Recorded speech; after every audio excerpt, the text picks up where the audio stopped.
안녕하세요, 청취자 여러분.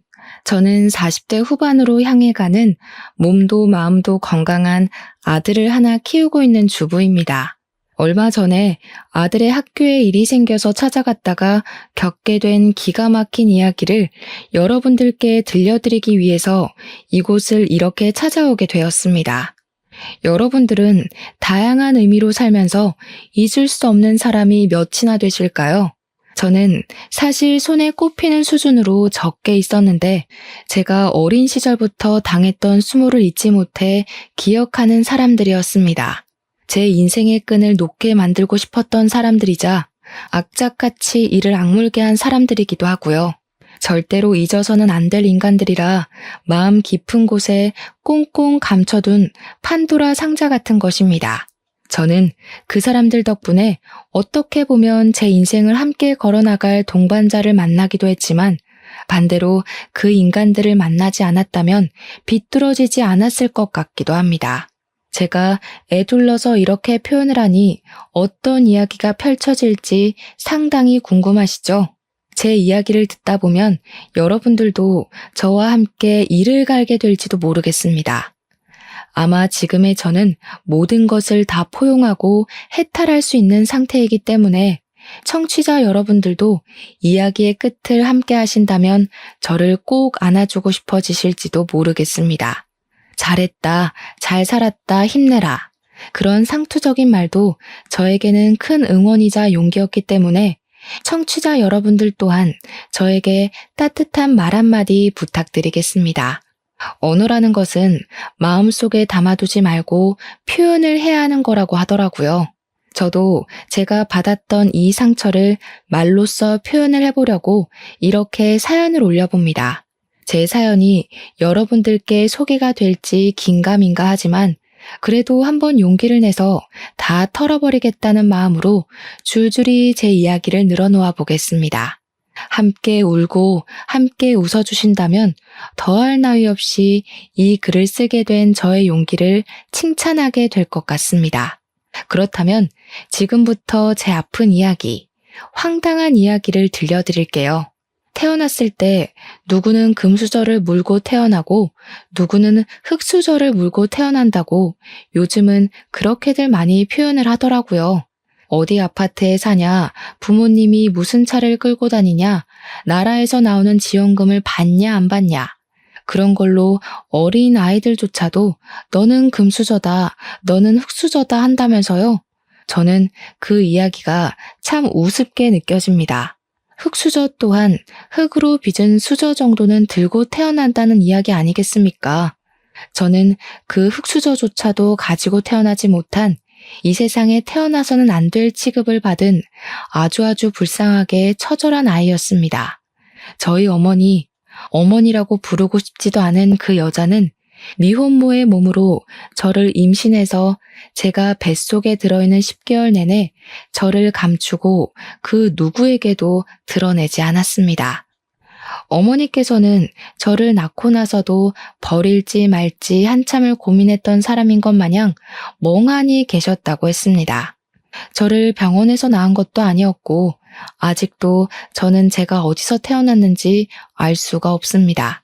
길바닥인지 아니면 허름한 모텔인지 아무도 알려주지 않아서 알 수가 없었죠.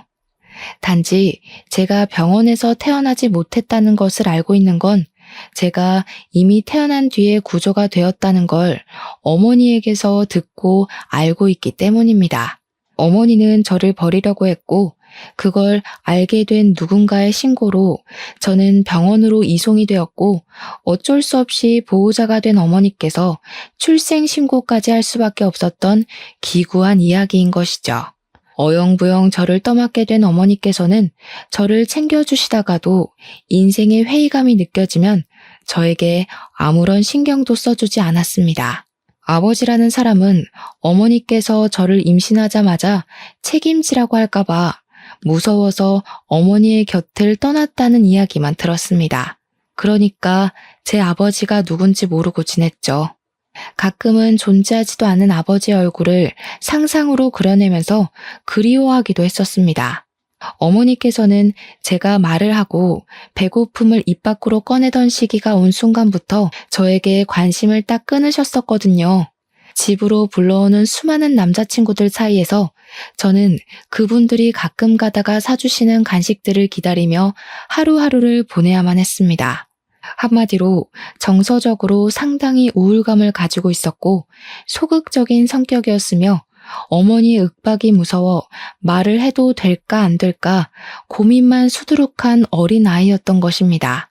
거기다가 말을 알아들을 수 있는 시점이 된 이후부터 어머니께서는 어떤 일이 생겨도 항상 제 탓을 하셨기 때문에 저는 불안한 유년기를 스스로 헤쳐나가야만 하는 잡초 같은 아이였습니다. 어머니께서는 분풀이를 저에게 하셨고 남자친구들과 헤어지게 되면 그것 또한 제가 짐덩어리처럼 붙어있기 때문이라고 생각하셨습니다.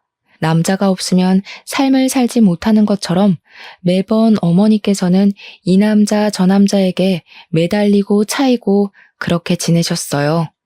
지금 생각해보면 어머니가 저를 낳았을 때의 나이가 고작 21살이었으니 그럴만도 한가 싶습니다.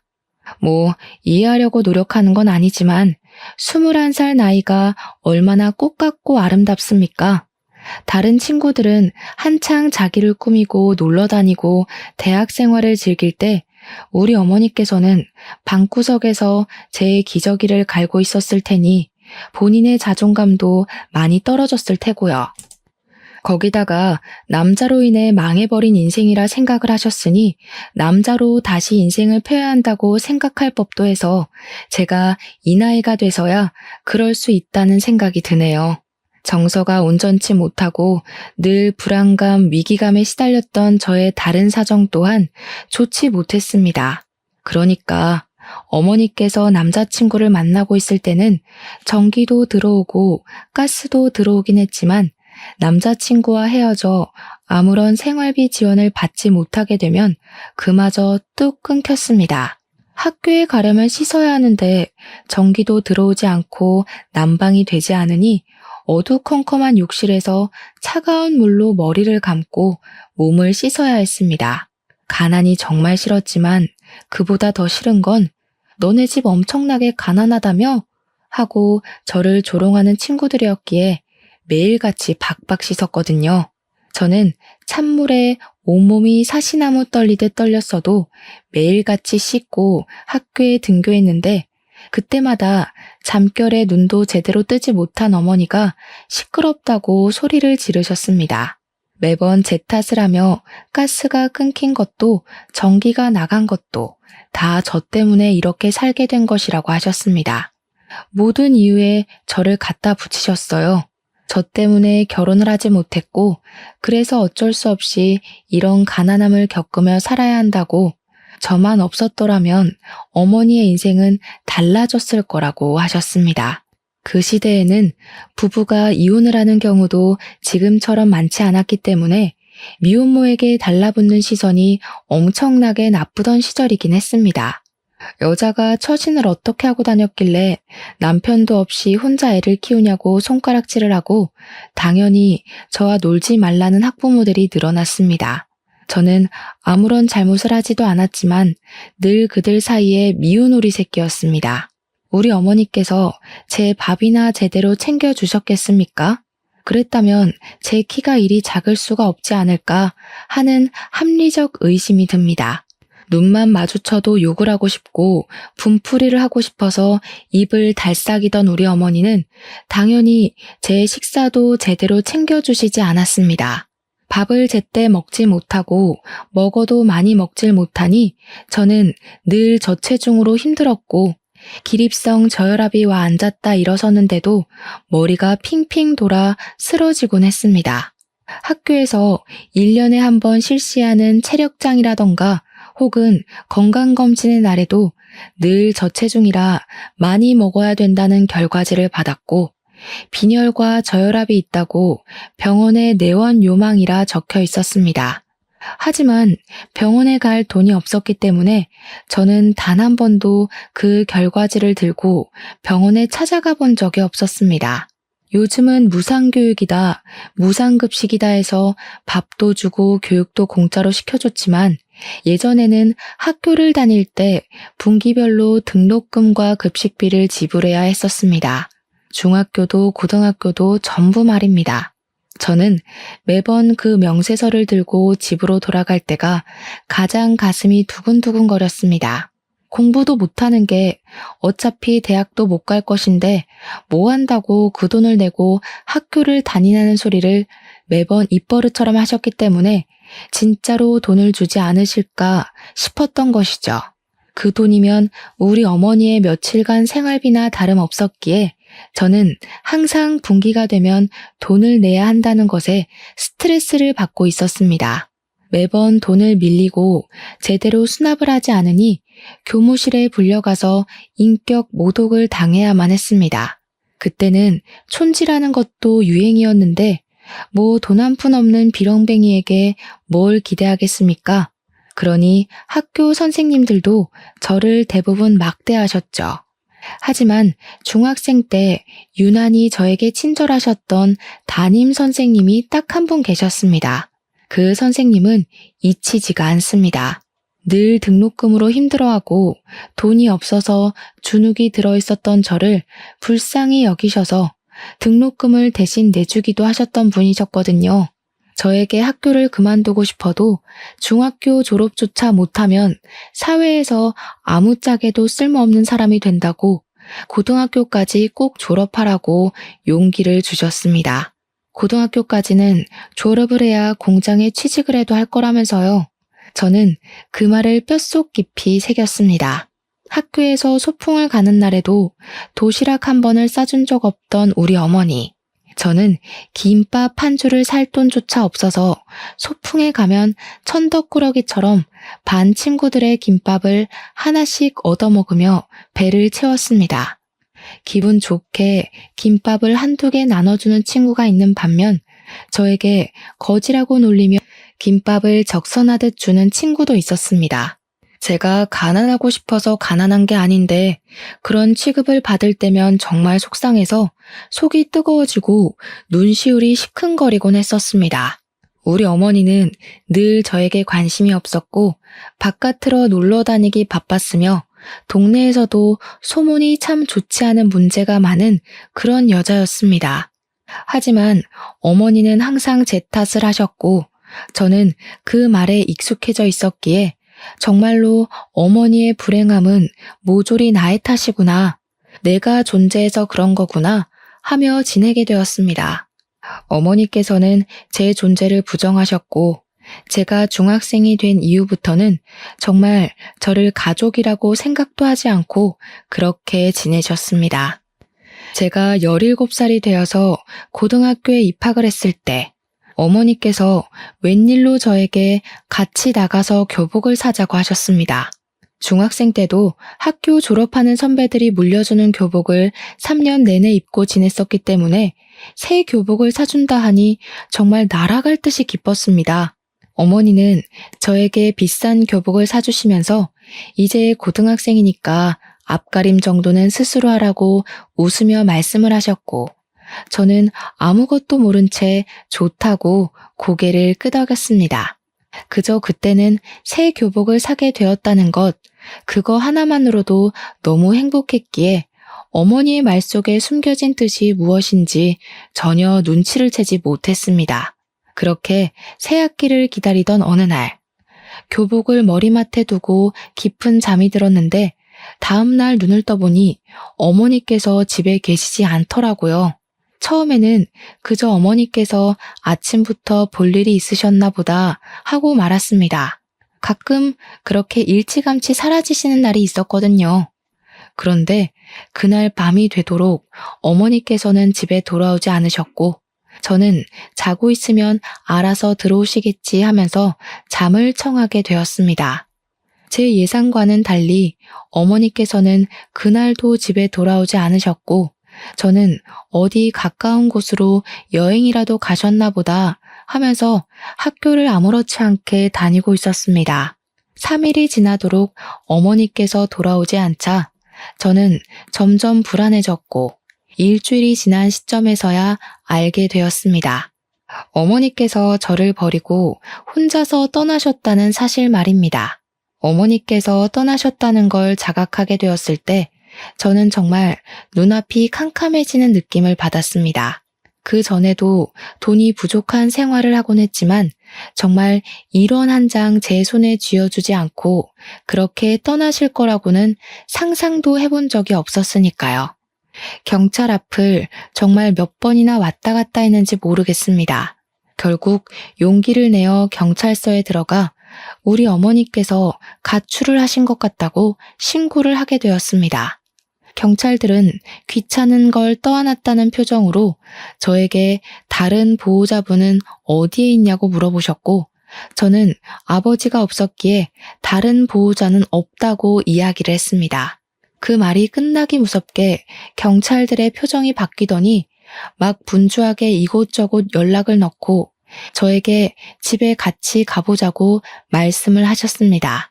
어머니와 제가 간신히 몸을 닐 만한 원룸으로 경찰들과 함께 걸어가고 있는데 대뜸 저에게 다른 보호자가 없으면 보호시설을 가야 하지 않겠냐고 이야기를 꺼내더군요.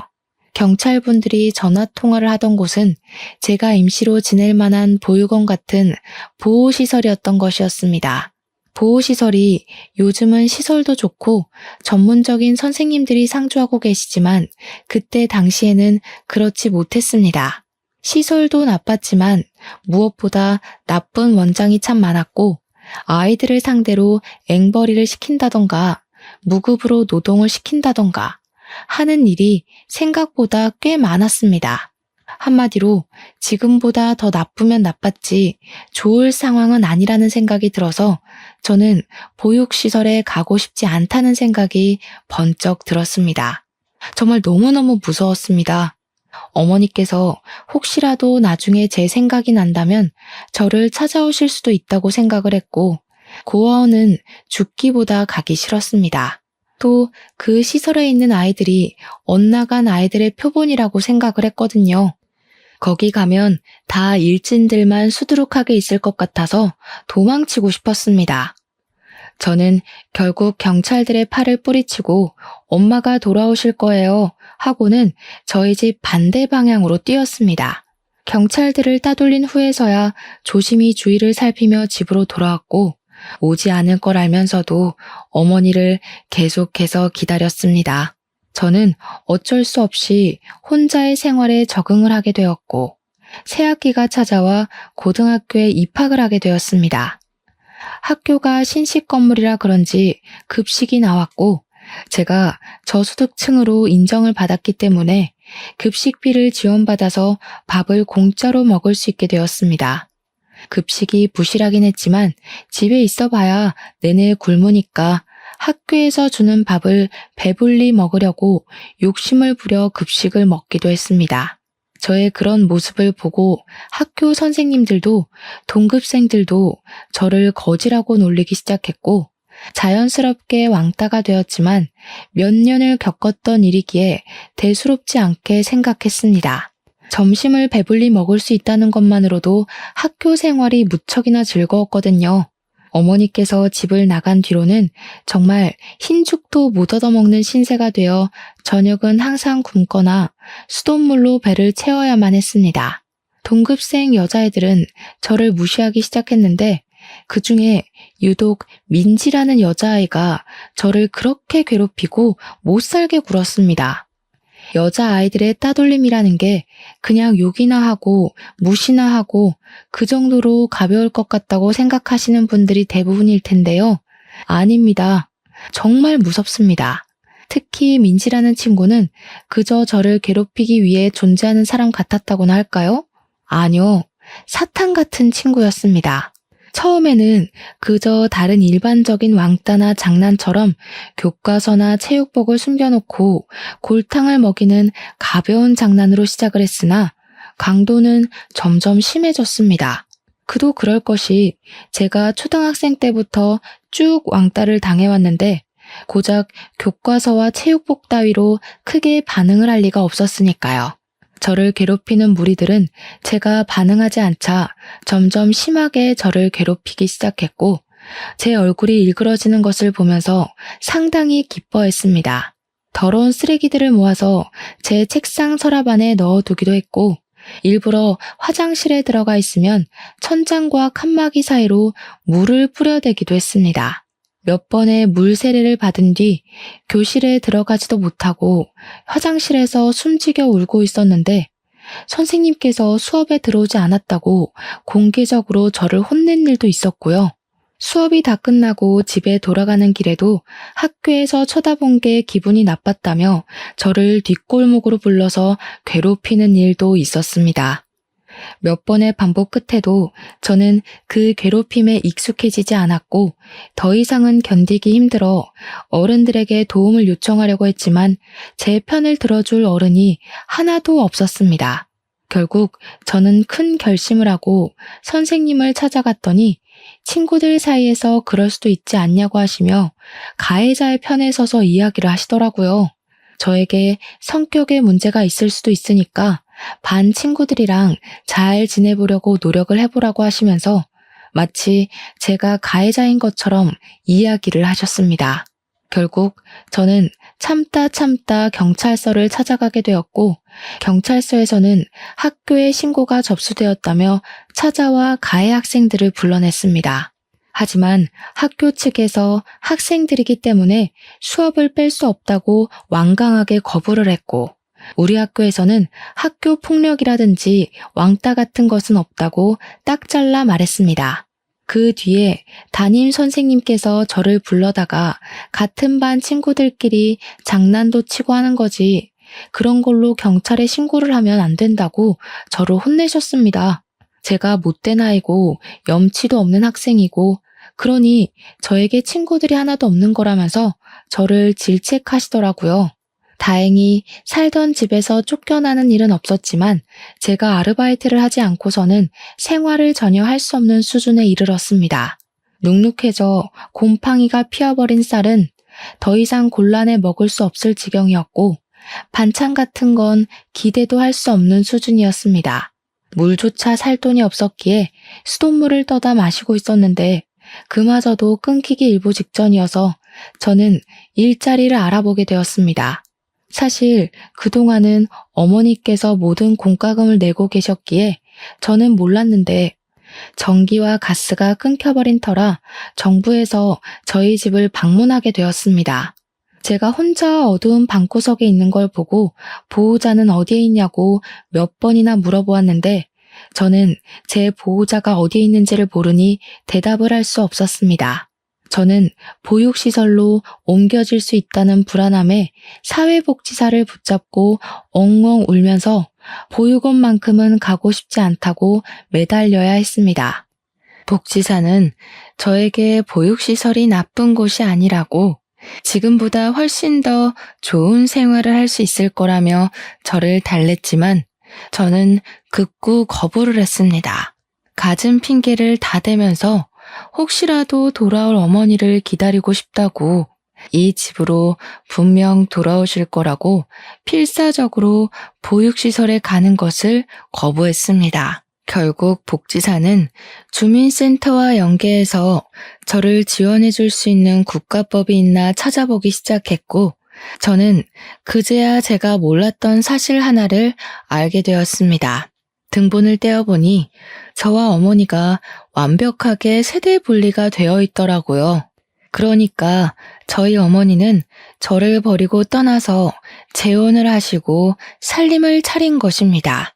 저를 버리고 떠나서 새 남자를 만나서 잘 먹고 잘 사는 건지 제 걱정은 정말 단 한 번도 하지 않은 건지 당연히 이 부분도 제가 하염없이 어머니를 기다리고 있는 걸 알고 있는 주민센터 공무원분께서 연락을 해주셔서 알게 되었습니다. 제가 혼자 너무 힘들게 생활하고 있으니 몰래 우리 어머니를 찾아서 연락을 했는데 어머니께서 딱 잘라 말씀하셨다고 하더라고요. 자기에게는 딸 같은 거 없다고. 걔 내 딸 아니고 잠시 맡아 키워준 거라고요. 죽든 말든 상관없으니 연락하지 말라고 하셨다네요.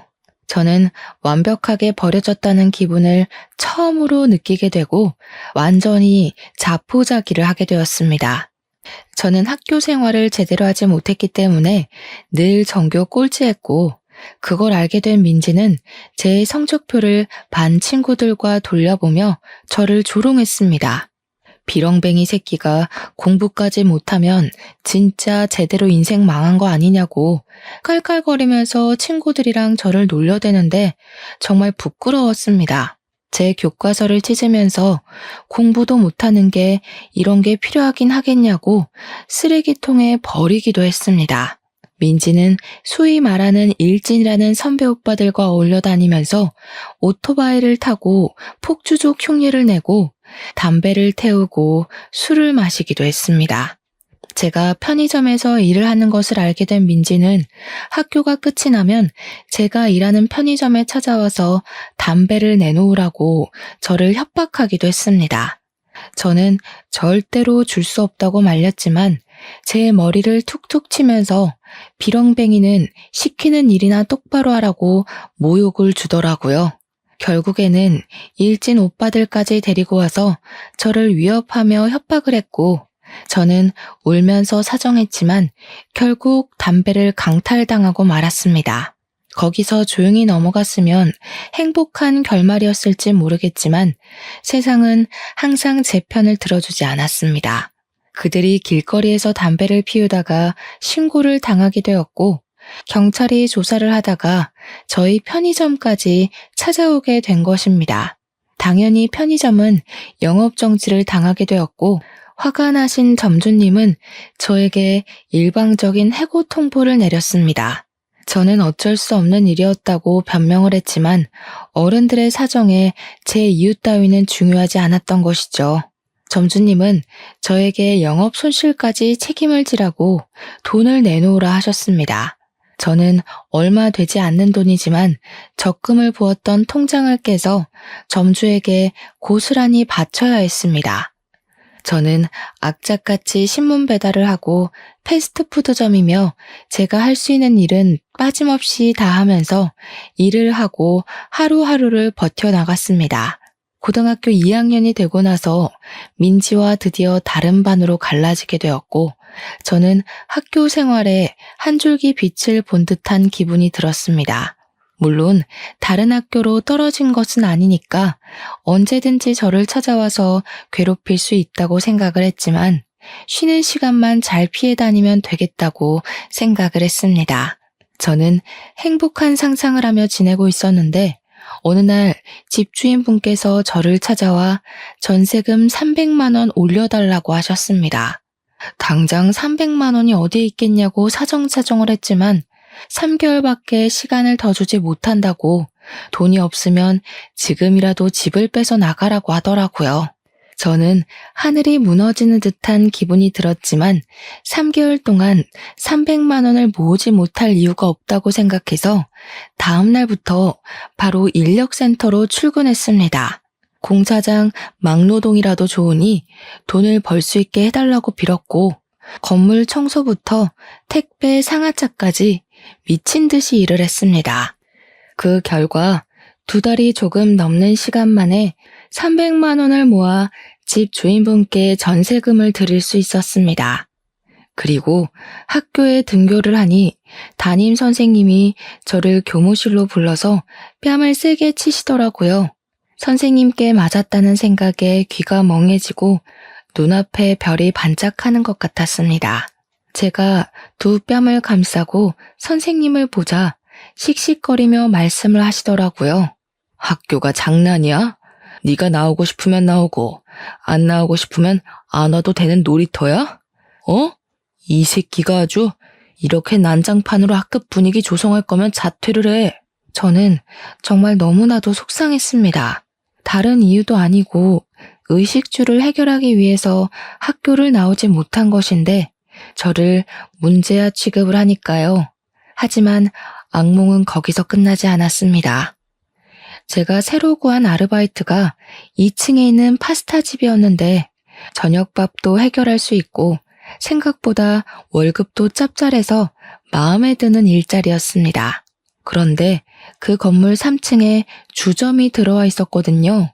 제가 파스타집에서 마감 아르바이트를 끝내고 집으로 돌아가는데 그걸 민진의 일당이 목격을 한 것이었습니다. 간판이 꺼진 파스타집에서 나온 거라 생각하지 않고 제가 주점에서 일을 했다고 생각을 한 건지 학교에 이상한 소문을 내기 시작한 것입니다. 당연히 학교는 뒤집어졌고 저는 파스타집에서 아르바이트를 한 것이라고 속상함을 토로했습니다. 하지만 제 말을 믿어주는 사람은 아무도 없었습니다.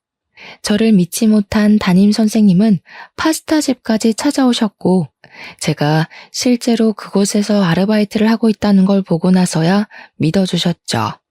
이미 소문은 전교생들에게 다 퍼져 있었고 저는 일일이 그 친구들을 찾아가서 주점에서 일을 하는 게 아니라고 해명을 할 수가 없었습니다.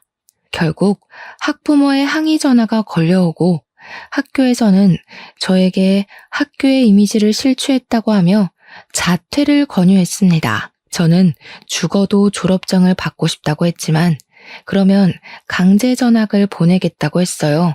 저는 결국 고등학교 2학년이 되어서 학교를 그만두고 말았습니다. 저는 희망을 잃지 않고 계속해서 일을 하며 쉼없이 버텨냈고 20살이 되었습니다. 취직을 하고 싶었지만 내세울 게 없고 고등학교마저 중퇴이니 취직을 할 수 없었습니다. 저는 아르바이트를 전전긍긍하며 난방 올 때도 찬기가 가시지 않는 반지하 단칸방에서의 삶을 벗어나지 못하고 있었습니다. 그러다가 모르는 번호로 전화가 걸려와 받게 되었는데 제 계좌가 범죄의 연루가 되어서 지급 정지 처분을 받게 되었다며 웬 검사라는 사람이 전화를 했더라고요.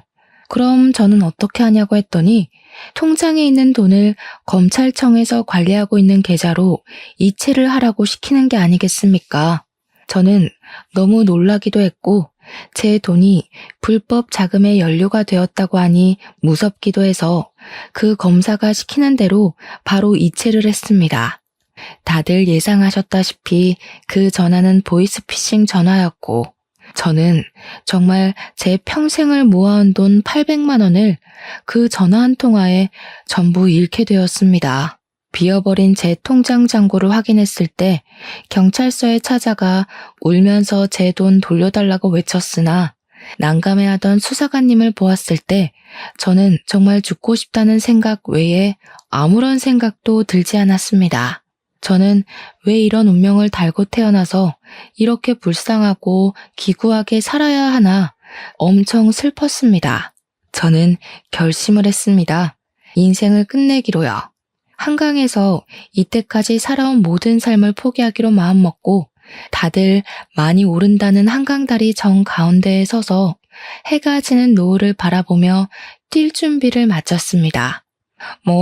어디에서 보니까 머뭇거리다가는 사람들이 말린다고 하기에 결심이 서자마자 난간을 밟고 재빠르게 뛰어내리려고 하는데 누가 뒤에서 저를 끌어안고 힘으로 난간에서 떼어놓더라고요. 죽기로 마음을 먹은 저는 초인적인 힘을 발휘해 난간을 뛰어넘으려고 애를 썼지만 그 남자의 힘에 밀려서 나자빠지게 됐습니다. 내가 죽겠다는데 당신이 뭔데 나를 방해해? 아직 고등학생 같은데 뭐 때문에 벌써 삶을 끝내려고 하는 거야? 오히려 저에게 소리를 치면서 화를 내는 남자 옆에는 중년의 아저씨도 함께 있었습니다. 둘이 부자지간으로 보였는데 남자는 계속해서 저에게 고등학생이 하면서 화를 내더라고요. 제가 돈이 없어서 옷을 사지 않았기에 20살에도 내내 교복을 입고 지냈었거든요. 이렇게 사느니 그냥 죽는 게 낫다고요. 제 말에 남자와 아저씨는 저를 힘으로 질질 끌고 다리 밖으로 나와 근처에 보이는 커피숍에 들어가 저에게 따뜻한 차 한 잔을 사주셨습니다. 저에게 죽을 힘으로 살라고 하는데 그 말도 버겁고 억울해서 눈물이 나오더라고요. 당신들이 뭘 한다고 저한테 그런 소리를 하세요? 부모한테 버림을 받고 평생을 돈이 허덕이며 살다가 겨우겨우 모은 돈까지 보이스피싱 당했다고요. 처음 보는 사람들 앞에서 엉엉 울면서 콧물까지 쏟으니 그 부자가 당황해 하더라고요.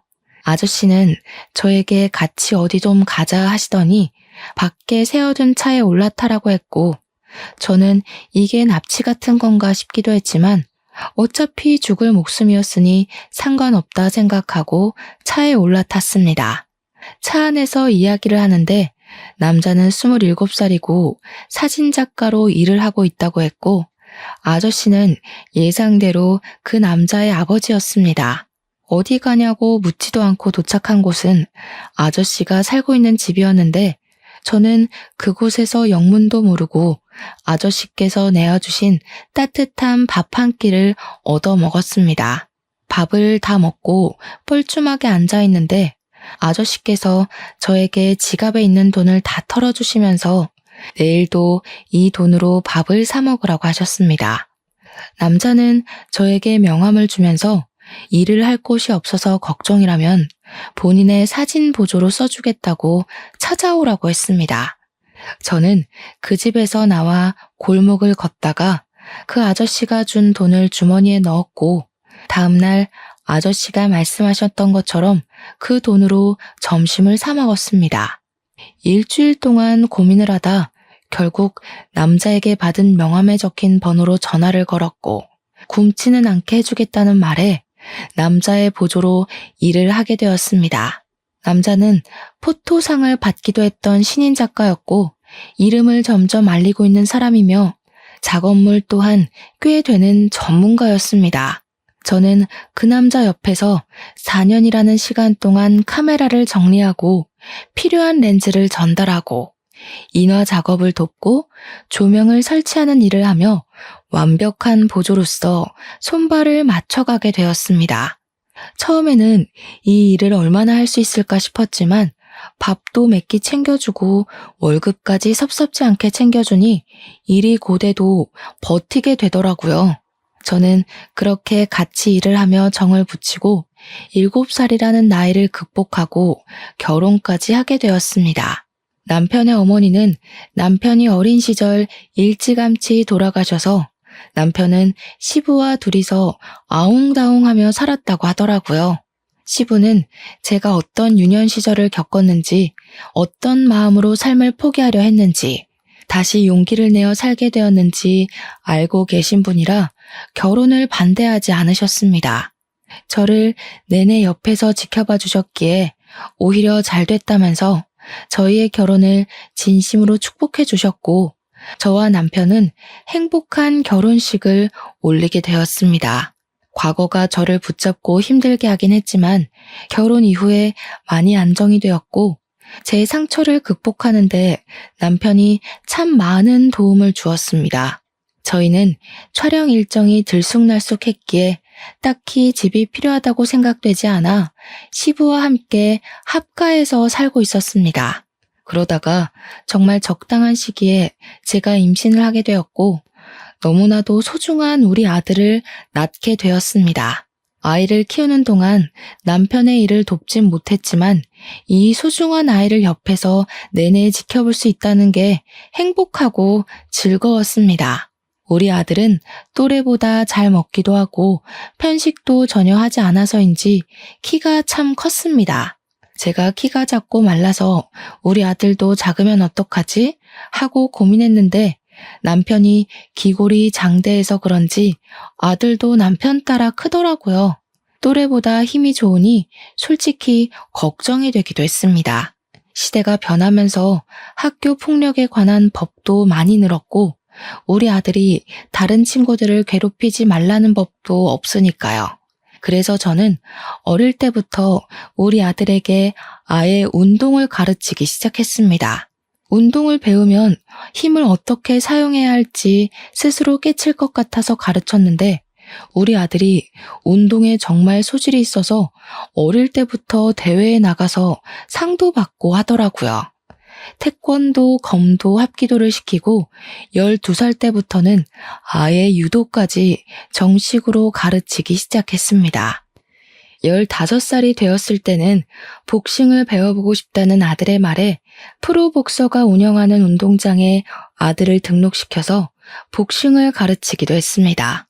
무럭무럭 자란 우리 아들은 17살이 되어 고등학교에 진학을 하게 되었는데 생전 문제 한 번 일으킨 적 없었던 아들이 어느 날 큰 사건에 휘말리게 되었습니다.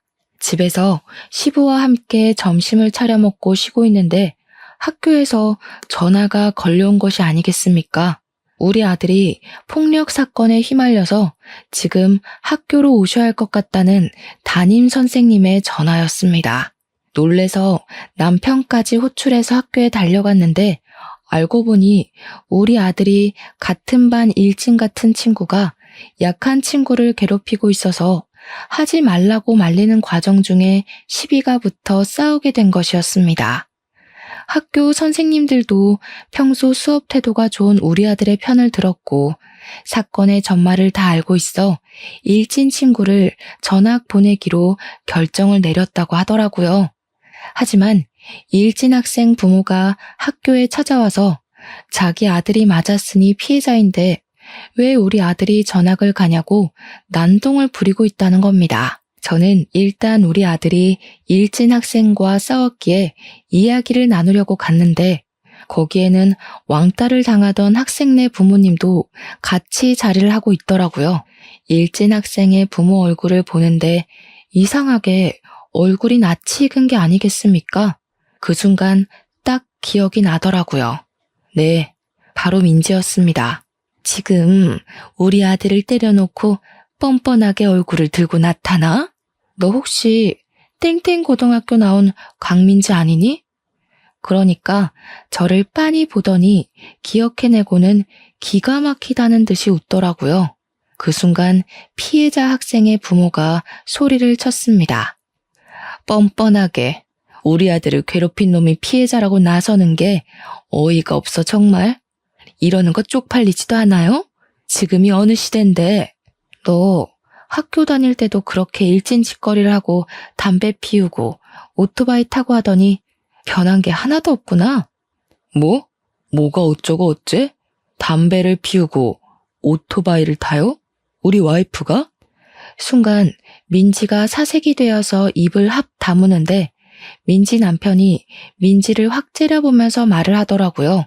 학교 다닐 때 조신하게 공부만 했다고 그래서 유학도 갔다 왔다고 하더니 생양아치였다고? 제가 누굴 닮았나 했더니 이것은 사기꾼 아니야? 그러면서 갑자기 민지네 부부가 부부싸움을 시작하는 게 아니겠습니까? 피해자 학생 부모와 저희 부부 모두 어이가 없었죠.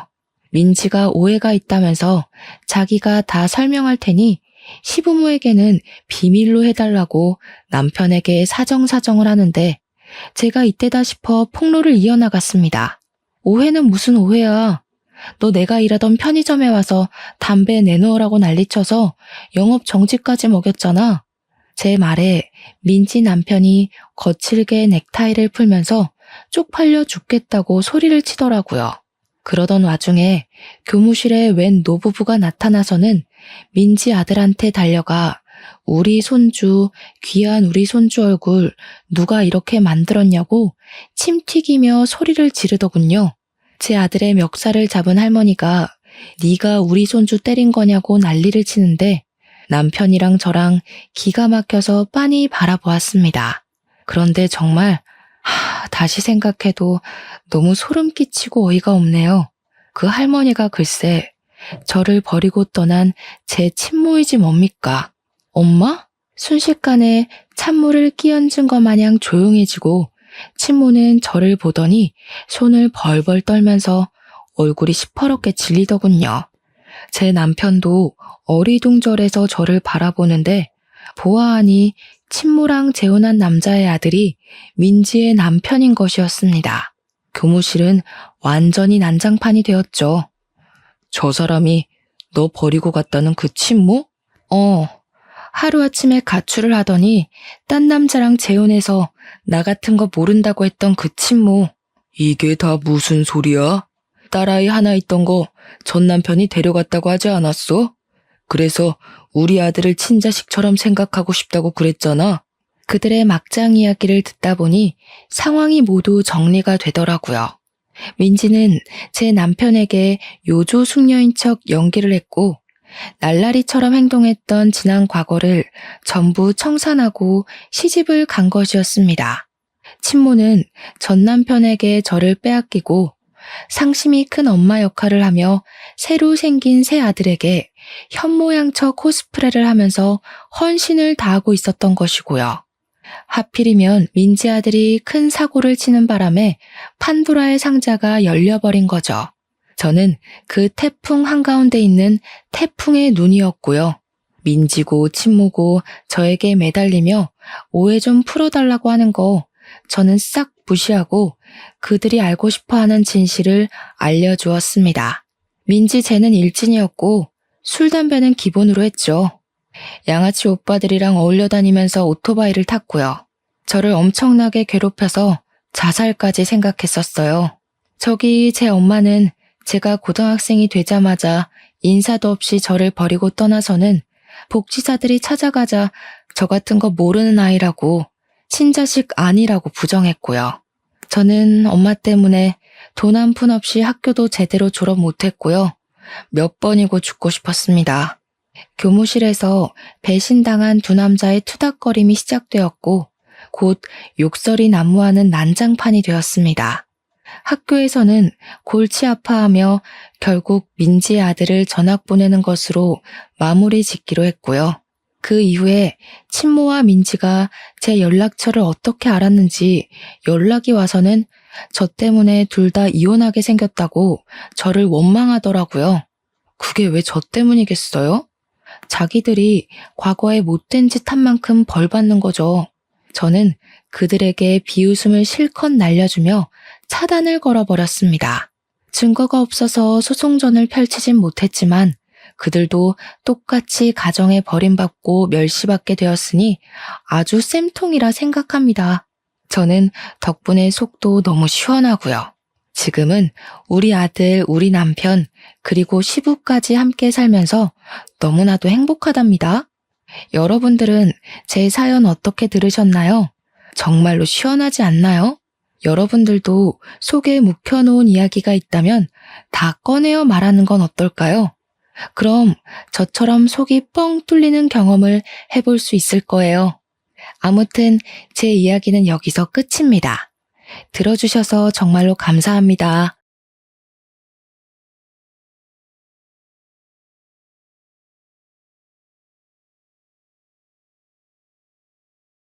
안녕하세요. 저는 30대 중반에 접어든 아직은 살 날이 더 많이 남아있는 여성입니다. 저에게 몇 개월 전에 일어난 아주 기가 막힌 일이 있어서 한번 풀어보려 사연을 올려보게 되었습니다. 제 인생에 정말 큰 사건이기도 하고 황당한 일이기도 해서 어딘가에 속 시원하게 한번 털어놓고 싶었는데 이런 채널이 있을 줄이야 꿈에도 몰랐습니다. 제가 지금 또 과거의 일을 떠올리니 흥분한 상태이기도 해서 두서없이 내용이 이어질 수도 있기에 양해를 좀 부탁드리겠습니다. 그만큼 저에게는 제 인생의 가장 큰 굴곡이자 큰 사건이었거든요. 그럼 지금부터 제 인생의 가장 큰 사건 한번 시원하게 풀어보도록 하겠습니다. 저에게는 3살이 어린 여동생이 하나 있는데 제 동생에게는 청각장애가 있습니다. 소리를 듣는 세포 자체에 문제가 있어 태어났을 때부터 청각 쪽으로 장애가 있었고 꾸준히 치료와 훈련을 통해 말은 어눌하게 할 수 있는 정도입니다. 우리 아버지의 사업이 인도네시아 쪽에서 남부럽지 않게 먹고 살 만큼 굴러가고 있었던 덕에 그 비싼 치료를 꾸준히 받을 수 있었습니다. 그래서 제 동생에게 청각장애가 있다는 걸 태어났을 때부터 인지하고 언어치료와 행동치료 같은 훈련을 받을 수 있었습니다. 지금이야 언어치료와 행동치료가 꽤 많은 센터에서 운영 중이기도 하고 예약만 잘하면 어렵지 않게 받을 수 있는 치료이지만 제가 어린 시절에는 아니었습니다. 각고의 노력 끝에 선생님을 찾아 만나게 되었고 들리진 않지만 입모양을 보고도 대략적인 대화를 따라올 수 있을 만큼의 훈련을 하게 되었습니다. 저희 가족은 당연히 동생과 함께 수화를 배웠고 집에서는 수화를 통해서 이야기를 하고 있습니다. 기술의 발전으로 인공 와우 수술이라 하여 청각 장애가 있는 친구들에게 소리를 듣게 하는 기계도 나와 있긴 하지만 우리 동생은 세포 자체의 문제라 소용이 없다고 하더군요. 몇 번이나 해외로도 국내로도 알아봤지만 수술이 불가하다 하여 가족들은 수화를 하거나 입모양을 크게 벌리며 동생이 알아볼 수 있게 말을 하는 버릇이 있습니다. 장애라는 게 사람의 마음을 파먹기도 하지만 우리 가족은 있는 그대로의 동생을 받아들이고 있고 서로를 잘 보살피며 화목하게 살고 있었습니다. 학창 시절에도 동생을 괴롭히는 아이들을 항상 혼내며 동생을 보살폈고요. 동생이 수업을 잘 따라갈 수 있도록 제가 옆에서 많이 도와주었습니다. 당연히 우리 자매의 우애가 돈독할 수밖에 없었습니다. 거기다가 동생이 청각장애가 있기 때문에 뒤에서 뒷말을 하는 못된 아이들도 많이 있었기에 저는 그런 동생을 위한 슈퍼우먼이 되어야 했습니다. 다행히 학교가 같은 재단에 있어 초중고를 동생과 같은 학교에서 보내긴 했지만 제가 대학생이 되어 먼저 대학에 진학을 하게 되면서 떨어지게 되었습니다. 동생이 고등학생이 되던 날 어찌나 마음이 떨리고 나 없이도 잘 버틸 수 있을지 걱정이 되던지 물가에 내놓은 아이 같은 마음이 들었더랬죠. 아무튼 제가 대학생이 되어 학교를 다니는 동안 우리 동생은 저 없는 학교에서 꽤 많은 상처를 받았다고 하더라고요. 청각 장애가 있는 동생을 꾸준히 괴롭히던 아이들 때문에 동생은 학교는 겨우겨우 졸업을 했지만 사람을 만나는 것을 두려워하게 되었습니다. 저는 그런 동생을 보살피며 취업까지 성공을 하였고 사회인이 되고 나니 정말 너무너무 바쁘더군요. 동생과 항상 주말이면 같이 시간을 보내곤 했었는데 제 일이 너무 바빠지니 주말에는 잠만 퍼질러 자기에도 바빴습니다. 매일같이 이어지는 야근에 초과 업무에 동생이 파김치가 된 저를 보고 주말에 나가 놀자는 말을 하지도 못하더라고요. 저는 매일같이 늘어지는 다크서클을 감추지도 못한 채 집에서 밥 먹고 자고 밥 먹고 자고만 반복을 했습니다. 하지만 그런 시간이 반복이 되더라도 저에게 새로운 사랑이 찾아오는 걸 막아내진 못했죠. 매일같이 회사에서 초과 근무를 하다 보니 같은 회사 입사 동기와 자주 마주치게 되었고 업무적인 이야기를 나누다가 사적인 이야기도 나누게 되었습니다. 서로에게 호감을 가지게 되다가 서서히 눈이 맞아버린 것이었습니다. 당연히 사내연애였기에 회사 사람들 몰래 비밀 연애를 하게 되었습니다. 남자친구가 생겼으니 주말에 데이트를 하러 나가곤 했는데 그때마다 동생에게 이런저런 핑계를 대는 게 미안하기도 했습니다. 그러던 어느 날 동생이 저에게 가고 싶은 카페가 있다고 말을 걸어오더라고요. 남자친구와 데이트를 하느라 동생을 잘 챙기지 못했기에 미안한 마음이 있던 찰나 동생이 가고 싶다던 곳이 제가 남자친구를 만나기로 한 동네와 가깝더라고요. 동생이 마음에 걸려 남자친구에게 넌지시 물어보니까 같이 만나도 좋다는 대답이 돌아왔습니다.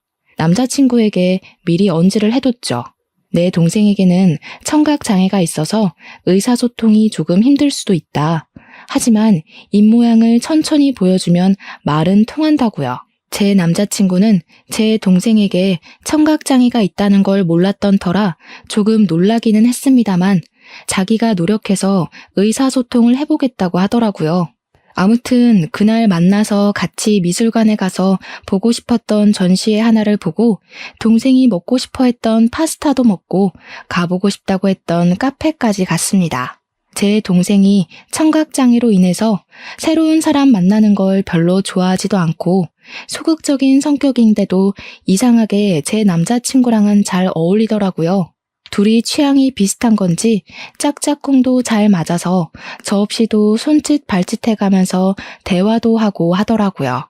제 남자친구가 저에게 부탁하지 않고 스스로 대화하려고 노력하는 모습을 보고 조금 달리 보이기 시작했습니다.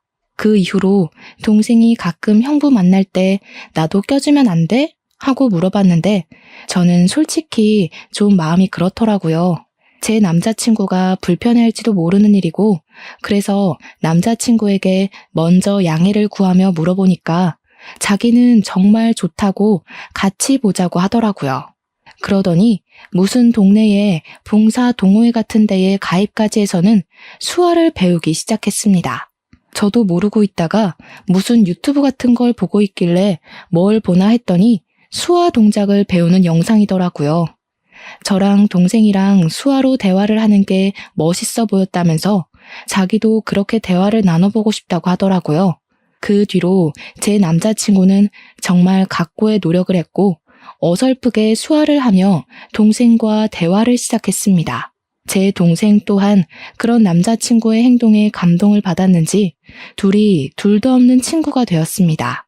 저를 빼놓고 수화로 비밀 대화를 나누는 지경까지 이르렀고 저와 남자친구가 휴가를 맞춰서 여행이라도 가면 둘이 거기서 영상통화를 하며 대화를 하더라고요. 저랑 싸우기라도 한 날이면 영상통화를 켜놓고 이르기까지 하더라니까요. 동생도 제 남자친구 덕분에 집 밖에서 간간히 산책도 나가게 되고 새로운 사람을 만나는 데엔 당연히 주저함이 있긴 하지만 그래도 노력을 해보려고 하더라고요. 혼자 산책 나가는 건 정말 싫어했거든요. 뒤에서 자전거나 오토바이 소리를 못 들어서 위험할 뻔했던 적도 있었고 개가 짖으면서 달려드는데 그걸 몰라서 동네 떠돌이개한테 물린 적도 있었거든요. 제 동생이 또 사람들에게 받은 상처들도 있었고요. 예를 들면 입모양만 봐도 대강 무슨 말을 하는지 다 알 수 있는데 청각장애가 있다고 하니 앞에서 무시하는 말을 하고 그런 거죠. 얼굴은 예쁘장하게 생겨서 귀머거리냐고 불쌍하다고 하는 말들이요. 동생이 입모양으로 다 알아볼 수 있으니 자연스럽게 의기소침해지고 소극적인 사람으로 변해버린 거죠. 하지만 제 남자친구가 편견 없이 대해주고 자기를 위해서 수학까지 배우는 노력을 했으니 얼마나 신이 났겠습니까? 거기다가 우리 가족들은 영상통화를 해볼 생각을 하지 않았었는데 남자친구가 나서서 하니까 뭔가 보기가 좋더라고요. 저도 진짜 고마운 마음이 엄청 많이 들었고요. 남자친구가 영업부 특성상 출장이 꽤 많았는데 그럴 때마다 우리 가족 선물도 챙겨오고 했습니다. 동생을 위해서 따로 준비한 선물들을 보면서 어떻게 이 남자를 싫어할 수 있을까 진짜 진국이다 싶었던 거죠. 그렇게 인연을 만나고 나니까 동생이 저에게 넌지시 찔러보더라고요. 언니는 결혼 생각 없어? 이러면서요. 뭐 인연을 만나긴 했지만 제 나이가 30도 되지 않았을 때라 결혼은 벌써 생각하고 싶지 않다고 딱 잘랐죠. 동생이 저한테 약간 정색을 하면서 언니도 내년이면 30이다. 형부는 언니보다 나이도 더 많지 않냐? 하면서 이야기를 하더라고요. 결혼에 대해 진지하게 생각을 좀 해보라며 이야기를 하니까 진짜 그럴 나이가 됐나 싶기도 하고 말이죠. 그 뒤로도 몇 번이나 저에게 결혼 타령을 하니까 진짜 결혼을 해야 하나? 이 사람이랑 하는 게 맞나? 하는 생각으로 넘어가게 되었습니다. 저는 그때까지도 동생이 제 남자친구랑 내통을 해서 둘이 짜고 저를 떠본 거라고는 생각도 못했습니다. 남자친구가 저보다 4살이 연상이었기에 집에서도 슬슬 결혼 이야기가 나오고 있었나 봐요. 남자친구한테 계속 결혼할 여자 없어? 선이라도 알아봐줘? 하면서 집안 어르신들이 이야기를 하니까 제 의견을 한번 들어보고 싶었던 거죠. 저랑 결혼을 하고 싶긴 하지만 제가 아직 29살이고 의중을 모르니까 동생과 함께 짜고 떠본 것이었습니다. 동생이 한 3개월 내내 결혼 노래를 부르니까 한 해가 더 지나고 제 나이 30에 결혼을 한번 해볼까 싶은 마음이 들었습니다. 동생한테 지금 결혼하면 후회하지 않을까? 남자친구가 너무 좋은데 그냥 결혼할까? 하고 이야기를 하니 고개를 막 끄덕이더라고요. 빠른 거 아니라고, 지금 결혼해도 후회하지 않을 거라고, 형부 너무 좋은 사람이라고 하면서요. 둘이 짜고 치는 고스톱이라는 걸 알게 된 건 남자친구가 딱 3주 뒤에 저에게 프로포즈를 해서 알았습니다. 동생이 저에게 어떤 프로포즈를 받으면 감동받을 것 같냐, 뭐 이런 걸 물어봤었거든요. 아주 종합 선물 세트로 준비를 했길래 눈치를 못 챌 수가 없었죠. 남자친구한테 물어보니까 차일 게 걱정돼서 도움을 좀 받았다고 이야기를 하더라고요. 우리 처제가 내 편이라 정말 다행히 하면서 웃는데 그 모습까지 귀여워 보여서 이 남자랑 결혼해도 되겠구나 하는 마음이 들었죠. 프로포즈를 수락하고 우리 집에 인사를 드리러 남자친구가 오기로 했는데 그날 점심부터 동생이 막 부산스럽게 준비를 하더라고요. 형부 될 사람이 정말 좋은 사람이라고 부모님께 막 나서서 이야기를 하는데 그런 애가 아닌데 칭찬을 하니까 부모님도 좀 놀라시고요. 제 동생이 가족 이외의 사람에게 이렇게까지 정을 붙이고 마음을 털어놓은 적이 없는 애라 놀래실 만도 하셨겠죠. 부모님께서는 우리 집은 인성됨됨이만 잘 잡혀있으면 만사 오케이라고 하시면서 본 적도 없는 남자친구가 마음에 든다고 하셨습니다. 또 제 남자친구가 넉살이 워낙 좋은 사람이라 오자마자 큰절부터 올리고 밥도 고봉밥으로 2그릇이나 먹었습니다.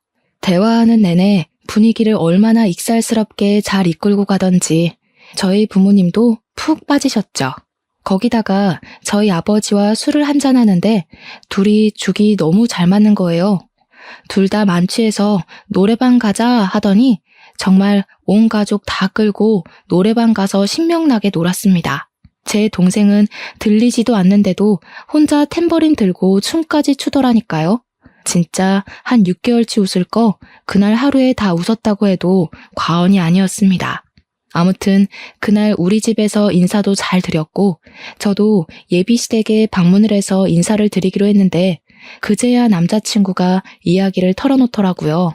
사실 그동안 숨기려고 했던 건 아닌데 말하지 못한 게 있다면서 예비시댁의 집안 사정에 대해 이야기를 하기 시작했어요. 남자친구가 어릴 때 아버지께서 돌아가시고 집안의 가장 노릇을 쭉 해왔다고 하더라고요.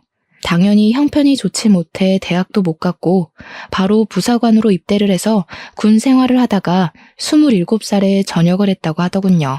할 줄 아는 게 없어서 2년 동안 각고의 노력 끝에 자격증들을 줄줄이 따게 되었다고 했습니다. 지금 회사에 입사를 하게 된 것도 고졸 전형으로 입사를 한 거라며 미리 말을 못해서 미안하다고 하는 겁니다. 아버지께서 돌아가실 때 빚을 좀 남겨놓고 가서 그 빚을 갚으라 여태 모아둔 돈이 별로 없다고 하면서요. 저는 솔직히 너무 놀랐죠. 거의 3년을 만났는데 그동안 그런 사정을 단 한 번도 비치지 않아서 몰랐거든요. 항상 깔끔하게 옷을 입고 다녔고 마음에 공허함이 있다거나 어딘가 부족하다, 모자라다 하는 느낌이 전혀 없어서 짐작도 하지 못했었습니다. 그것도 결혼 직전에 와서 그런 이야기를 하니까 순간 마음이 흔들리는 건 어쩔 수가 없더라고요.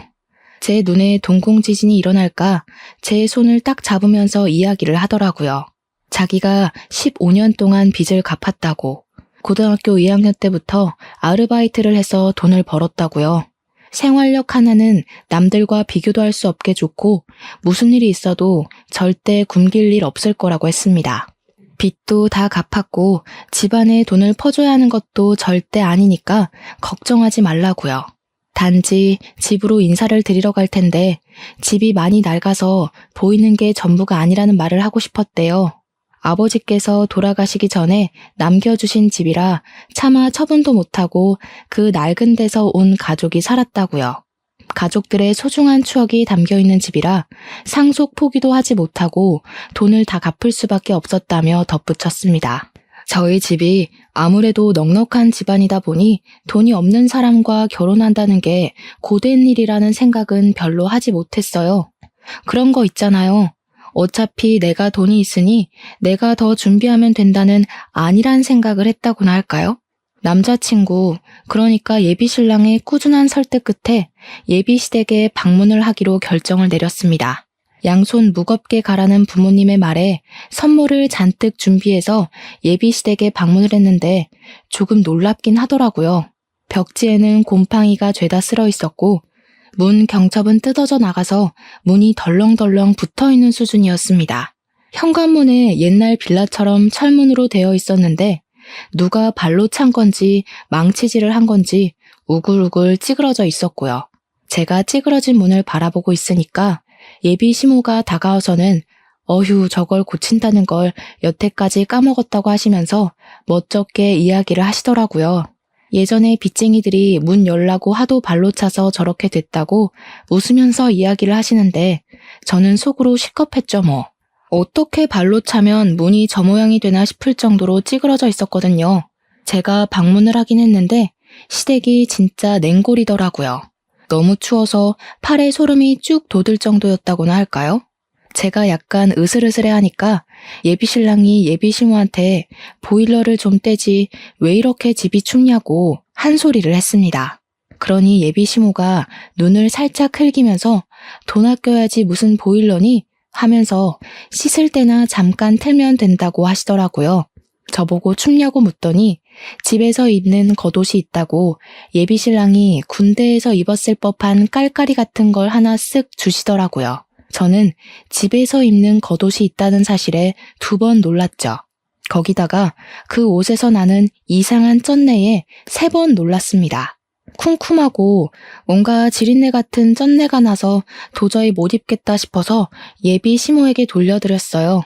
저녁이나 먹자고 하시길래 제가 뭐 도와드릴 건 없나 하고 기웃기웃하니까 예비 신랑이 앉아있으라고 하대요. 그 말에 예비 시모가 저한테 부잣집 아가씨라던데 그 손으로 뭘 하겠냐고 가만히 있는 게 돕는 거라고 하시더라고요. 그 말을 듣는데 약간 기분이 쎄한 것이 저를 별로 마음에 안 들어 하시나 싶기도 했습니다. 저녁밥이라고 대충 상을 차려주셨는데 물론 저희 집과는 가정 환경 자체가 차이가 나니까 그럴 수 있다 생각은 하면서도 영 기분이 별로인 거예요. 치킨 볶음밥 같은 거랑 김치만 냅다 올려져 있는 상이었는데 예비 시모가 우리 집 김장김치가 정말 맛있다면서 밥 2공기 먹어도 된다고 하시더라고요. 제가 밥을 젓가락으로 뒤적거리다가 이거 치킨이에요? 하고 물어봤더니 예비 시모 하는 말이 어제 치킨 시켜 먹고 남은 걸로 볶았다고 하시더군요. 음식 남기는 거 벌 받는 거라면서 환경 보호해야 된다고 덧붙이시는데 제 얼굴이 다 빨개지더라고요. 물론 제가 상다리 부러질 만큼의 식사를 기대한 건 아니지만 남은 치킨으로 만든 볶음밥에 김장김치 덜렁 있는 건 아무리 생각해도 아니잖아요.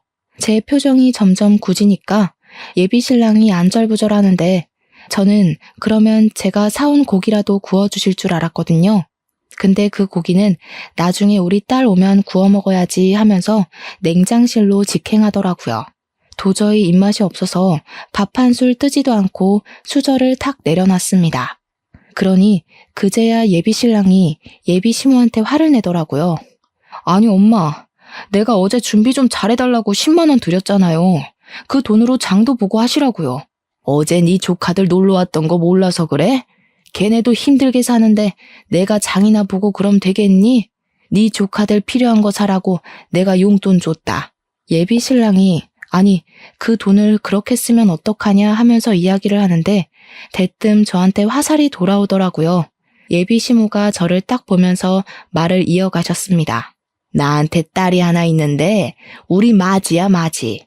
걔가 어릴 때 시집가서 애들도 좀 크고 그러거든. 걔네도 고생하는데 돈은 없고 아무튼 학원 가야 하는데 돈 없다 난리를 쳐서 내가 용돈 좀 줬어. 아직 결혼도 안 한 사이에 서운하거나 뭐 그런 거 아니지? 그 자리에서 제가 어떻게 서운해요 하겠습니까? 막말로 그건 서운한 게 아니라 저에 대한 예의가 없는 거라고 생각했어요. 손님 불러다 놓고 치킨 볶음밥에 김장김치라니 기가 차서 원. 제가 그냥 아무 소리 안 하고 가만히 있으니까 예비 시모도 좀 민망했는지 그래 뭐 아가씨 돈도 아닌데 하고 넘어가시더라고요. 그 말에 기가 막혀서 표정만 더 굳어버렸습니다. 그렇게 찜찜한 자리를 뒤로하고 나왔는데 고민이 엄청나게 되더라고요. 우리 집에서는 이만한 남자 없다, 빨리 결혼해라 하는데 시댁 분위기는 세상에서 가장 구질구질한 느낌이고 그런데 또 한편으로는 결혼해서 시댁 식구들 만나봐야 1년에 몇 번이나 보겠나 싶기도 하고 그래서 결혼 준비를 시작하게 되었습니다. 이제 와서 결혼 못하겠다, 너랑 나랑 집안 차이가 너무 심하다 하기에는 시간이 너무 흘러버린 탓도 있었고요. 결혼을 하기로 하고 청첩장도 다 찍고 집을 구하러 다니는데 신혼부부 전세자금 대출 이자율이 생각보다 너무 높았습니다. 예비 신랑이나 저나 둘 다 기본소득 이상으로 벌고 있어서 그런지 혜택 받을 수 있는 게 거의 없었습니다. 거기다가 아버지 사업체까지 있으니 더 그런 거예요. 결국 제가 골머리를 썩으니까 아버지께서 눈치를 채시고 먼저 말을 해주셨습니다. 사실 제가 동생에게만 슬쩍 이야기를 했는데 동생이 아버지께 이야기를 했더라고요. 언니가 집 때문에 고민이 많아 보인다고요. 아버지께서 저한테 집을 해주시겠다고 그러니 너무 대출받는 거에 신경 쓰지 말라고 해주셨습니다. 저야 너무나도 감사했죠. 제일 중요한 집 문제가 해결되고 나니까 알턴 일을 뺀 기분이었습니다. 집 대출만 안 받아도 솔직히 한 달 생활비에서 엄청난 차이를 보이니까요. 그렇게 모든 준비가 끝나고 결혼식 날이 왔는데 저는 신부 대기실에 내내 있느라 동생에게 무슨 일이 생겼는지 알 수가 없었죠. 근데 신부 대기실에 찾아온 동생의 낯빛이 너무 안 좋더라고요. 그래서 무슨 일 있었냐고 물어보니까 동생이 고개를 절레절레 젓더라고요. 근데 이 언니들의 감이라는 게 있으니까 동생에게 뭔가 있는데 숨기고 있다는 느낌을 세게 받았습니다. 저한테 결혼식 잘하라고 수화로 말을 하길래 저도 알겠다고 대답을 하고 있는데 신우가 신부 대기실에 들어오더라고요. 저희 자매가 수화로 이야기를 하고 있으니까 갑자기 어머 하더니 옳게 지금 동생 장에 있는 거 티내는 거야? 하더라고요. 순간 내가 무슨 말을 들은 건지 싶어서 신우한테 지금 뭐라고 했냐고 되물었더니 인상을 팍팍 쓰더라고요. 우리 동생이 그 찰나에 어깨를 움츠리는 걸 보고 이 망할 신우가 내 동생한테 뭔 짓을 했나 싶었습니다. 제가 빤히 신우 얼굴을 보고 있으니까 신우가 하는 말이 결혼식 입구 앞에서 사돈어른이랑 사돈처녀가 수화로 대화를 하더라고 하면서 운을 뗐어요. 그런데 자기 쪽 친척이 신분의 집안에 벙어리가 있냐고 물어봤다면서 그래서 벙어리가 아니라 귀머거리라고 했다고 이야기를 하는 겁니다. 순간 심장이 벌렁벌렁하면서 화가 엄청나게 나더라고요. 근데 신우가 거기서 멈추지 않고 선을 넘더라고요. 자기네 친척이 그런 거 다 유전병 아니냐고 물어봤다면서 동생이 장손인데 하자 있는 집에 장가 보내는 거 아니냐고 난리를 쳐서 자기가 곤란했다고 하더라고요. 우리 동생이 아무리 못 듣는다고 해도 눈치라는 게 빤히 있는데 입모양만 보고 대충 무슨 이야기인지 알아차린 것 같더라고요.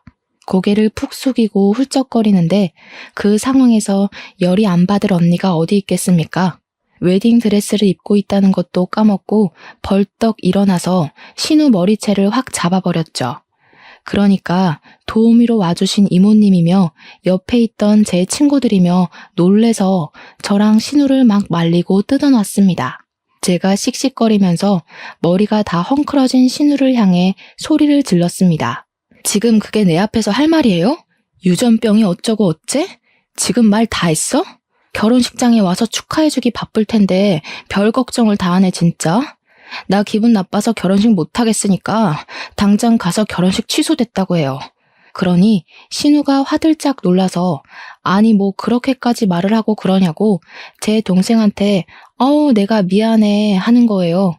그 형식적인 사과에 화가 나서 지금 신우가 한 짓을 생각해보라고 내가 이 결혼식을 내 발로 들어가게 생겼냐고 하면서 소리를 질렀죠. 제가 신우 머리채를 잡았다는 게 신랑 귀에도 들어갔는지 신랑이 막 뛰어들어오면서 무슨 일이야? 왜 그래? 하더라고요. 도저히 분이 풀리지가 않아서 너네 친척들이며 너네 누나며 할 것 없이 내 동생 보고 기머거리니 벙어리니 유전병이니 정신 나간 소리 하더라 했습니다. 내가 지금 이 말을 듣고도 결혼식장에 들어가는 게 맞겠냐고 나 결혼 안 하겠다고 하니까 신랑이 신우 째려보면서 누나 하더라고요. 어떻게 사람이 그런 소리를 아무렇지 않게 하냐고 신우가 내 눈앞에 있으면 결혼식 안 하겠다고 했죠. 그 말에 신우가 놀래서 지금 동생 결혼식장에서 자기를 쫓아내는 거냐고 그런 말도 못해? 내가 못할 말했어? 하길래 또 열받아서 성큼성큼 갔어요. 머리채를 쥐어잡으려고 하니까 신우가 놀래서 피하더라고요. 신랑이 신우 보고 동생 결혼식 망하게 생겼는데 자존심 부릴 일이 남았냐면서 신우를 쫓아냈습니다. 진짜로 신우는 저희 결혼식장에 못 들어왔어요. 제가 신우 있으면 결혼 안 하겠다고 하고 대기실에 눌러 앉아버렸거든요. 신우 쫓아낸 거 확인하고 나서야 식이 시작이 되었고 찜찜한 마음은 그대로 제가 떠안게 되었죠 뭐. 결혼식이 끝나고 신혼여행길에 오르는데 제가 기분이 영 안 풀려서 동생한테 이야기를 했어요. 절대로 그런 이야기에 마음 쓰지 말라고. 못 배워먹은 인간들이 하는 말 귀담아 듣지 말라고 했죠. 그러고 비행기를 탔는데 남편이 저한테 그러는 거예요. 못 배워먹은 인간들이라고 한 거 사과하라고요. 제 남편이 대학을 못 나왔다고 했잖아요. 그래서 그런지 공부에 대한 자격지심을 좀 부리긴 했어요. 고졸 전형이랑 대졸 전형이랑 연봉 차이가 좀 있거든요. 남편이 영업부라 실적은 괜찮은데 기본급에서 차이가 나니까 대졸 전형자들이랑 크게 월급 차이가 나지 않았거든요. 거기다가 공부를 못해서 대학을 못 간 게 아니라 돈이 없어서 못 간 것이니 그럴 만도 했죠. 하지만 저도 제 동생이 그런 모욕을 당했는데 자존심이 있죠. 어떻게 냅다 사과를 하겠습니까? 저도 의견을 굽히지 않았고 사과는 못하겠다고 했습니다. 둘 다 자존심을 부리다가 신혼여행 가는 비행기 안에서 12시간 내내 아무 말도 안 하고 있었다니까요. 도착해서도 냉기만 폴폴 풍기다가 사과를 안 하면 같이 안 다니겠다고 먼저 선수를 치더라고요. 저도 굽히기 싫어서 너랑 안 다니겠다고 하고는 관광도 따로 다녔습니다. 혼자 며칠을 지내다가 결국 마지막 날이 되고 나서야 타협을 하게 되었죠. 사과를 하거나 그런 건 아니었고 서로 잘못한 거고 서로 기분 나쁜 상태니까 조심하자고 대충 휴전 정도만 한 거죠. 근데 둘 다 서로의 가족에 대해 그렇게 말한 게 앙금으로 남아서 혼인신고를 원래 신혼여행 다녀오면 바로 하기로 했었는데 조금 미루기로 했어요. 남편도 제가 꿋꿋하게 사과를 하지 않고 자존심을 부리니 혼인신고를 미루는데 동의하더라고요. 보통은 신혼여행을 다녀오면 시댁과 친정 인사를 드리러 가잖아요. 근데 결혼식 날 그런 소동이 있었는데 시댁 인간들 얼굴이 보고 싶었겠습니까? 남편도 저랑 별반 다르지 않은 것 같았고요. 그냥 일이 바빠서 인사드리러 갈 시간이 없다고 대충 둘러대고는 저는 우리 집으로 남편은 시댁으로 각자 가서 선물 줄 거 주고 돌아왔습니다. 끼를 볶아도 시원치 않을 신혼기간에 서로 서먹서먹해진 거죠. 연애할 때도 이렇게 싸워본 적이 없었기에 저희는 어떻게 풀어야 할지 방법도 모르고 있었습니다. 그렇게 한 달이라는 시간이 좀 지났을까? 시무가 갑자기 할 이야기가 있다면서 시댁으로 오라고 부르더라고요. 그 곰팡이 쓸어있는 냉골 같은 집에 갈 생각을 하니까 너무너무 싫었지만 피하는 것도 하루 이틀이지 불렀는데 가야죠.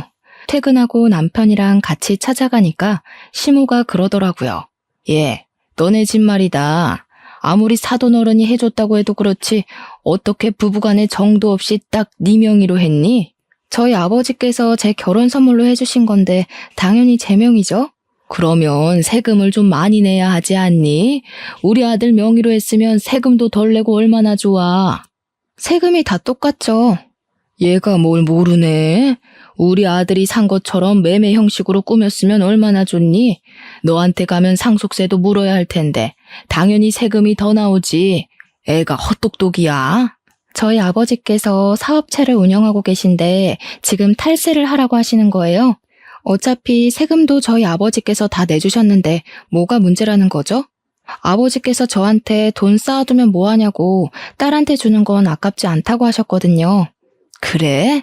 처가 사랑은 사위라던데 사위한테도 아깝지 않으시겠지? 우리 아들 정말 장가 하나는 기가 막히게 갔나 보다. 생각해보니까 사돈네는 전부 딸만 있잖아. 사업은 자고로 남자가 해야 제대로 굴러가는 법인데 사돈 댁에는 아들이 없으니까 우리 아들한테 딱 물려주면 되겠다 싶은 생각이 들더라고. 그 말을 듣는데 욕심낼 걸 욕심내야지 진짜 기가 막히더라고요. 가뜩이나 시댁에 대한 인식이 바닥을 치고 있는데 저런 욕심까지 내니까 저게 사람인가 하는 생각도 들고요. 결혼한 지 한 달 막 지났는데 왜 남의 집 사업에 관심을 가지고 욕심을 내는지. 저희 아버지께서는 기업은 기업인이 운영해야 한다는 주의셔서요. 가족들에게 승계할 생각 전혀 없으시고요. 나중에 은퇴하실 때 전문 경영인 두실 거래요. 아니 왜? 그 귀한 사업체를 남에게 맡기니? 우리 아들이 얼마나 노력해서 지금 회사 입사했는지 너는 알지?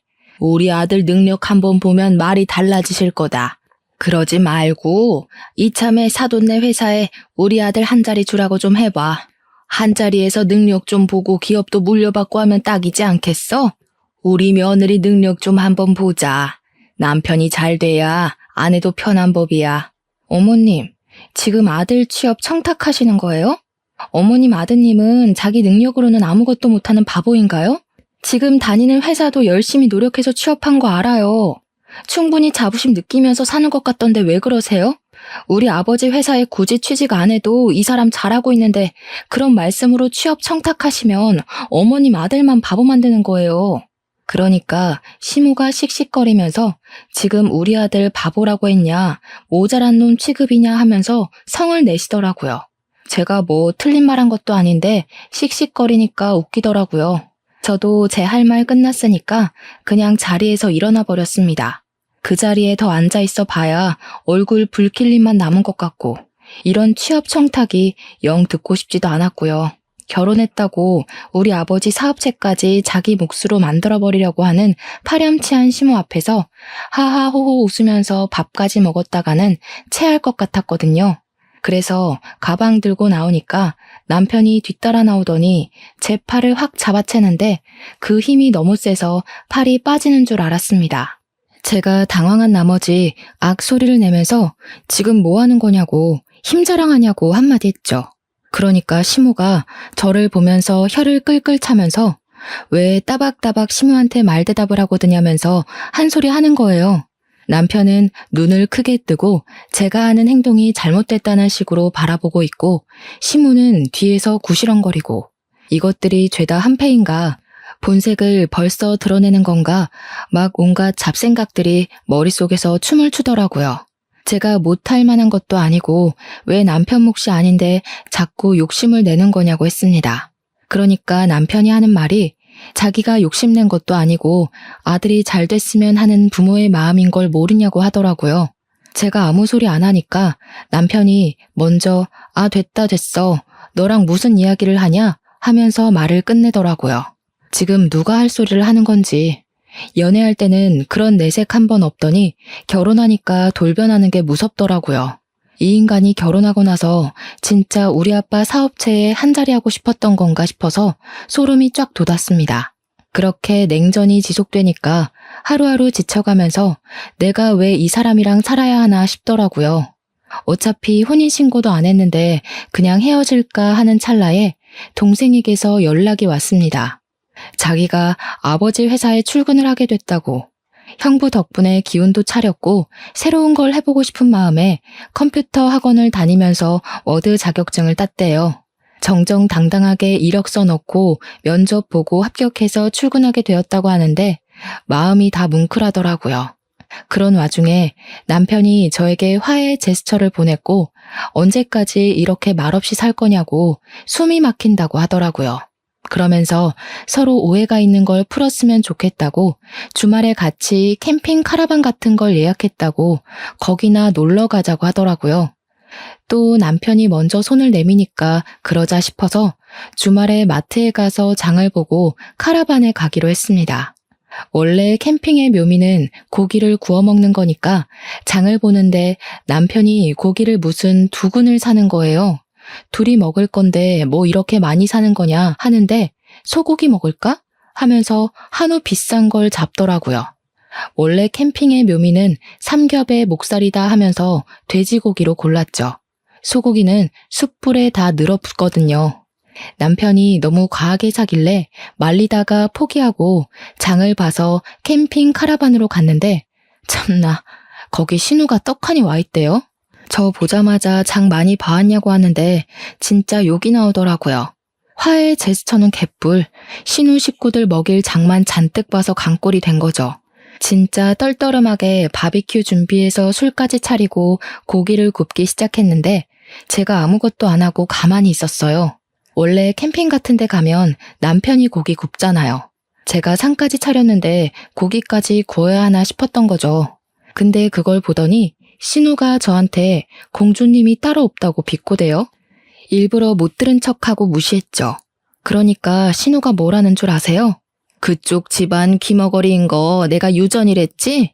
혹시 우리 올케도 내 말이 안 들리나? 그 말을 참고 넘어갈 사람이 과연 몇이나 될까요? 당연히 저도 참지 않았습니다. 결혼식 날 머리 뜯긴 게 부족했나 봐요.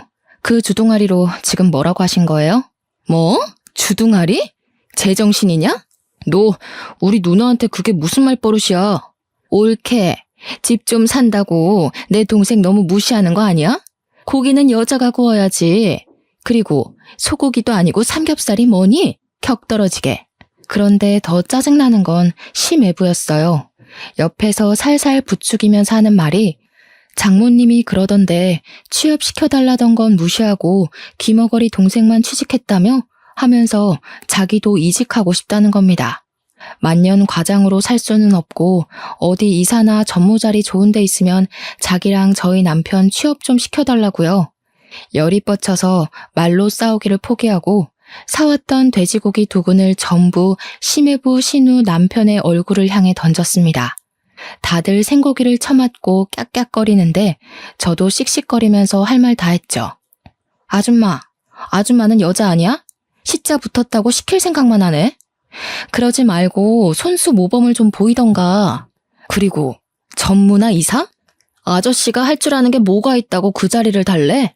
우리 아빠 회사가 무슨 구멍가게인 줄 알아? 능력이 있어야 뭘 시켜주든지 말든지 하지. 취업 청탁은 누가 하는 건데 지금 누구 보고. 내 동생은 당당하게 이력서 넣고 합격한 거거든? 진짜 살다 이런 개차반의 무식한 인간들 처음 본다. 그러니 남편이 뭐? 무식? 내가 그런 소리 하지 말랬지? 하면서 달려들더라고요. 야, 돈 없어서 대학을 못 갔다고? 웃기지 마. 장학금도 있고 학자금 대출도 있는데 뭔 핑계야. 그냥 네 성적에 그저 그런 대학 가야 하니까 핑계대고 부사관 간 거겠지. 그리고 그 고기 잘 씻어서 먹으면 되지 않겠어? 가족들끼리 두런두런 좋은 시간 보내고 우리는 여기서 갈라섭시다. 혼인신고도 안 했겠다. 집도 4명이겠다. 혼수도 내가 해왔겠다. 몸만 나가면 되지? 옷까지 몇 개 있는 거 그건 택배로 보내둘게. 착불로. 남편이 뒤에서 부들부들 떨면서 진짜 가면 이혼이야 하는데 저는 이미 갈라서기로 결심했는걸요. 그대로 운전해서 신혼집 비밀번호부터 바꿔버리고 대충 짐 싸서 친정으로 도망을 왔습니다. 친정 부모님이 놀라시긴 했지만 제가 차근차근 모든 일을 이야기하니까 아무 소리 하지 않고 잘 왔다고 해주셨어요. 그 와중에도 카라반에서 1박을 하고 온 건지 다음날 집 비밀번호 뭐냐고 난리치는 거 내 집에 자꾸 들어가려고 하면 가택 침입으로 고소하겠다고 했습니다. 친정집에서 출퇴근을 하는데 같은 회사를 다니고 있으니까 회사에서도 계속 찾아와서 난리를 치더라고요. 한 열흘 지나니까 저도 스트레스를 받고 아버지께서 저한테 그러지 말고 아버지 회사에 들어오는 게 어떠냐고 하셨습니다. 회사에 바로 사표 던지고 아버지 회사에 낙하산으로 들어가기로 했죠.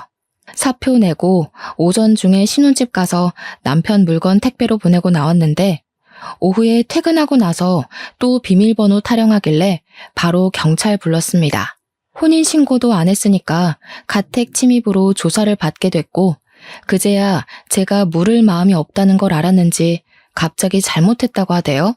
소 잃고 외양간 고치는 것도 아니고 저는 이미 결심이 섰기 때문에 싹 무시했습니다. 며칠이 더 지나자 이번에는 시모가 재산 분할을 해달라고 연락이 온 거예요. 어디서 뭘 찾아본 건지 재산 분할은 귀책 배우자 상관없이 하는 거라고 당당하게 말하길래 저도 이야기해줬죠. 변호사한테 물어보라고. 고작 5달 살았는데 무슨 재산 분할을 해주냐고요. 거기다가 아직 혼인신고도 안 했는데 재산 분할할 대상도 아니라고 하니까 시모도 변호사한테 물어봤나 봐요. 어디 법률사무소에 가도 똑같은 소리를 하니까 저한테 위자료 1,000만 원만 주면 안 되겠냐고 하더라고요. 위자료는 지금 누가 받아야 하는데 그딴 소리를 하냐고 꺼지라고 해줬죠. 회사도 그만뒀겠다. 신혼집도 꽁꽁 닫아버렸겠다. 남편이 아무리 뻔뻔해도 친정집 와서 난동은 못 부리더라고요. 아버지께서는 시간이 지나면 다 잠잠해질 거라고 하시면서 저를 위로해 주셨습니다. 덕분에 아침마다 아버지랑 동생 손잡고 같이 회사 출근하고 있어요.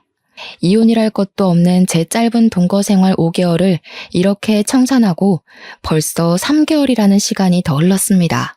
아직까지도 가끔은 야밤에 자니? 하면서 문자가 오긴 하는데 나중에 스토커 짓이라도 하면 고소하려고 증거로 남겨주고 있습니다. 전 회사에서도 수근수근 거린다는데 언제까지 붙어있나 두고 보려고요. 저는 아버지 회사에서 출퇴근 잘하면서 동생과 같이 주말에 놀러도 가고 시간을 잘 보내고 있답니다. 남자라면 치가 떨리지만 그래도 가족들은 좋은 사람 만나서 재혼하길 바라는 듯 하시네요. 그건 시간을 두고 천천히 생각해보면 되겠죠? 앞으로는 겉과 속이 다른 사람은 피하고 싶어요, 정말. 아주 짧은 결혼 생활이었지만 비혼도 나쁘지 않은 선택이라는 결심에 힘을 실어준 시간이었습니다. 여러분들도 현명한 결혼 준비 혹은 비혼 준비하시길 바라면서 제 이야기는 여기서 마치도록 하겠습니다.